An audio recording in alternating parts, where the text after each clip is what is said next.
ડીસા ફટાકડા ગોડાઉનમાં વિસ્ફોટ બાબતે જાહેર જવાબદારી વીમા અધિનિયમ 1991 હેઠળ નિર્ધારિત ફોર્મ સાથે રાહત દવા અંગે અરજદારો અરજી કરી શકશે।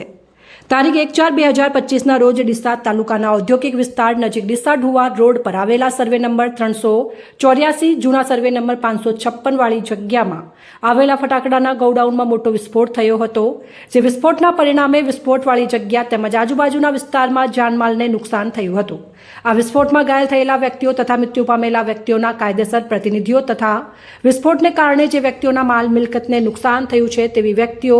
જાહેર જવાબદારી વીમા અધિનિયમ 1991 હેઠળ રાહત દાવા અંગે અરજી કરી શકશે। આ રાહત દાવા માટે અરજી જાહેર જવાબદારી નિયમો 1991ના નિયમ 3 હેઠળ નિર્ધારિત ફોર્મ નંબર 1માં જાહેર રજાના દિવસ સિવાય કચેરીના સમય સિવાય કલેક્ટર કચેરી બનાસકાંઠા ખાતે જમા કરાવી શકશે। અરજદારોએ અરજી સાથે મૃત્યુ પ્રમાણપત્ર,